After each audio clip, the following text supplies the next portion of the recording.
हे माँ, अगर कोई व्यक्ति अपने आप को सुखी मान रहा है तो ये मानो कि वो सुखी नहीं है, फिर दुख के निराकार को ही वो सुख की अनुभूति मान लेता है। माँ कुर्वन् दुख प्रतीकारम सुखवन मन्यते गृही। दुख के प्रतीकार को ही लोग सुख की अनुभूति मान लेते हैं, बाकी सुख होता नहीं है। मान लेते हैं। भूख लग रही थी, रोटी खाने को मिल गया, हम सुखी मान रहे हैं, मगर हुए नहीं है।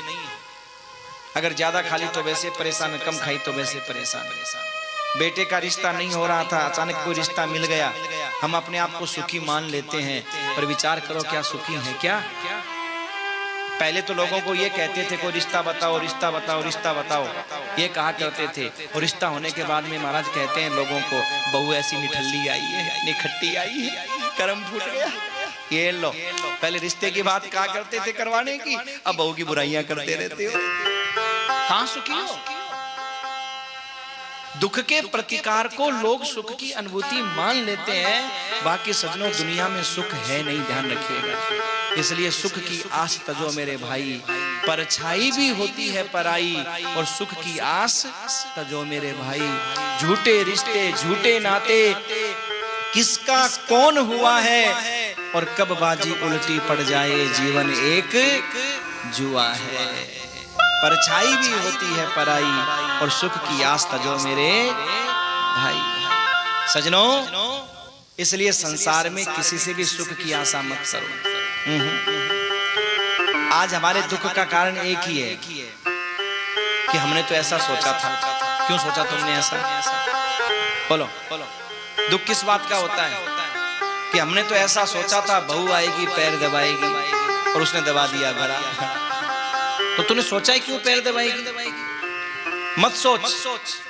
हमने सोचा था हमारा बेटा नाम करेगा, और कर दिया बदनाम। बोलो, दुख हुआ कि नहीं हुआ? तो कहा माँ, ये संसार जो आशाएं लगा करके बैठ जाता है ना, एक दिन ये आशाएं उसे दुखी कर देती है। इसलिए अगर आशा लगानी हो तो आशा एक राम जी से, दूजी आशा छोड़ दे। आशा एक राम जी से, दूजी आशा छोड़ दे। आशा एक राम जी से, दूजी आशा छोड़ दे। नाता एक राम जी से, दूजा नाता नाता एक राम जी से, दूजा नाता तोड़ दे। आशा एक राम जी से, दूजी आशा छोड़ दे। आशा एक राम जी से, दूजी आशा छोड़ दे।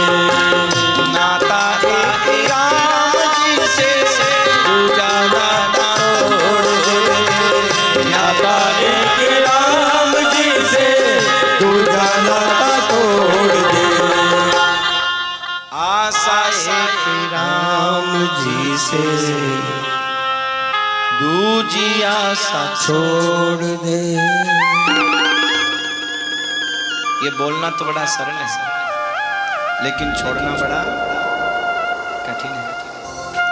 बोल तो मैंने भी दिया और आपने भी दिया, पर बोलो, छोड़ पाओगे? अच्छा, हमने छोड़ दिया, पता कैसे चलेगा? जब हमारी आशा पे कोई खरा ना उतरे, और फिर हमें क्रोध भी न आए और गुस्सा भी ना आए और महाराज दर्द भी नहीं हो, इसका मतलब है कि वास्तव में हमने इस पंक्ति को अपने जीवन में धारण कर लिया। हमने धारण कर लिया।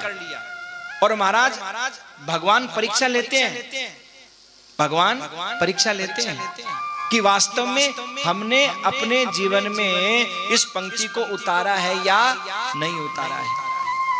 और जब ऐसी परिस्थितियां आती हैं तो रोने लग जाते हैं, इसका मतलब फेल हो गए महाराज।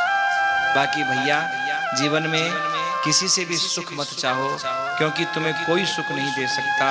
इंसान सुख की चाहत करते करते वृद्धावस्था में पहुंच जाता है, और महाराज बच्चों को ऐसा बनाऊंगा तो सुखी हो जाएगा, बच्चों के लिए ये घर बना दूं तो सुखी हो जाऊंगा, बच्चों के लिए बिजनेस व्यापार फैक्ट्रियां लगा दूं तो सुखी हो जाऊंगा। हमने तो महाराज खूब लगाया, खूब किया, पर अब आ गई वृद्धावस्था और बच्चों ने महाराज हमारा तिरस्कार कर दिया। जब तक कमाते रहे तो अच्छे लगते रहे, और जैसे महाराज कमाना बंद किया तो यहाँ लिखा है ये बात भागवत के 3 स्कंद के 30वें अध्याय के 13वें श्लोक में भगवान कपिल नारायण कहते हैं, माँ नाद्रियन्ते यथा पूर्वम कीनासा इव गोजरम। गोजरम माने होता है बूढ़ा बैल। जैसे बैल बूढ़ा हो जाता है तो किसान उसकी उपेक्षा कर देता है, ऐसे ही जब माँ बाप बूढ़े हो जाते हैं तो इंसान उसकी उपेक्षा कर देता है। महाराज उपेक्षा कर देते हैं। बचपन में भजन हम इसलिए नहीं कर पाए क्योंकि खेलने खाने की उम्र समझते रहे। जवानी में इसलिए नहीं कर पाए क्योंकि बाल बच्चों के लालन पालन की उम्र समझते रहे। अरे आजकल तो हद हो जाती है तब कब जब हमने अपने वालों को तो पाला ही पाला, पर अपने के अपनों को भी पालने में लगे रहते हैं महाराज। कि चलो तीर्थ यात्रा, लड्डा जी कथा करवा रहे हैं, चलो हमारा चले तो जाते, पर बहुरिया अकेली है, पोता छोटा है, तो सबकी गारंटी तुमने ले रखी है? होता है कि नहीं होता है? पता नहीं ये ममता तू न गई मेरे मन से, प्राण निकल गए लेकिन ये ममता नहीं निकली हमारी।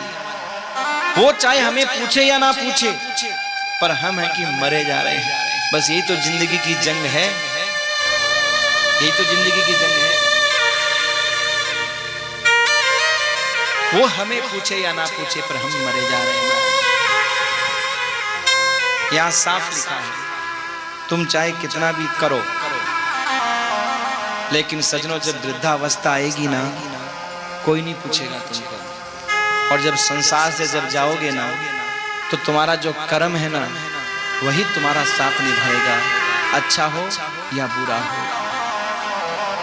पहले हमने अच्छे कर्म किए थे तो आज मनुष्य शरीर मिला, खूब धन वैभव मिला, और अब करेंगे तो आगे मिलेंगे, और नहीं तो हमारा ठन ठन गोपाल। बचपन में भजन इसलिए नहीं हुआ माँ क्योंकि खेलने खाने की उम्र समझी गई। जवानी में इसलिए नहीं हुआ क्योंकि बच्चों के लालन पालन की उम्र समझी गई।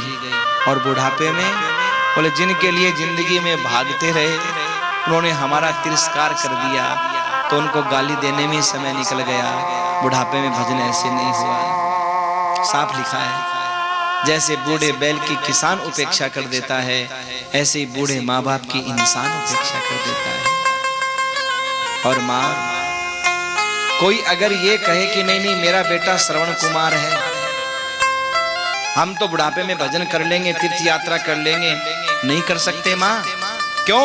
ये गर्दन डिस्को करने लग जाती है, हाथ पांव भांगड़ा करने लग जाते हैं, पैर लड़खड़ाने लग जाते हैं, थोड़ा सा चलते ही सांस होने लग जाता है, नहीं कर सकते। और इसीलिए सजनों कहा जाता है, भजन कर भरी जवानी में बुढ़ापा किसने देखा है। आंख से अंधे हो जाओ, दरस तुम कर नहीं पाओगे। दरस कर भरी जवानी में बुढ़ापा किसने देखा है। एक जवान व्यक्ति तीर्थ यात्रा पर आए और ठाकुर जी के दर्शन करे, वो जो आनंद है ना, एक बूढ़ा महाराज वो मंदिर तक जाए तो चलते चलते थक जाता है और सोचता है दर्शन छान दो, 5 चौकियां के कमरे पर चालो, आराम तो करा कम से कम।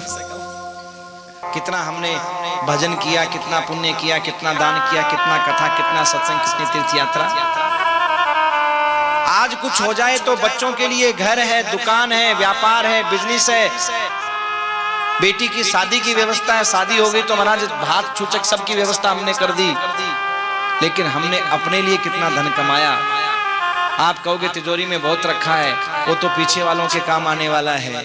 ये जो प्लाट संपत्तियां खरीद रखी हैं, ये भी पीछे वालों के काम आने वाली है। जो बड़ी बड़ी दुकान फैक्ट्रियां लगा रखी हैं, ये भी पीछे वालों के काम आने वाली है।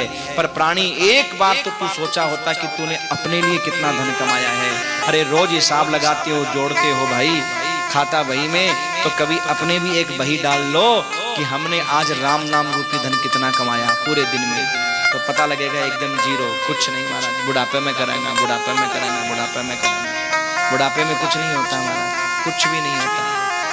बुढ़ापा तो वो समय है जब सब बैरी हो जाते हैं, सब बैरी। अरे औरों की बात छोड़ो, हमारा खुद का तन भी हमारा बैरी हो जाता है। ये बचपन और जवानी में ही मस्ती देता है, बुढ़ापे में ये खुद ही बैरी हो जाता है हमारा। हम किसको शिकायत करें? इस तन से पैदा होने वालों से क्या शिकायत करें? जब ये तन ही हमारा बैरी हो गया तो इससे पैदा होने वालों से क्या शिकायत कि तुम हमारे बैरी बन गए? वो तो बन ही सकते हैं महाराज, कौन सी बड़ी बात है।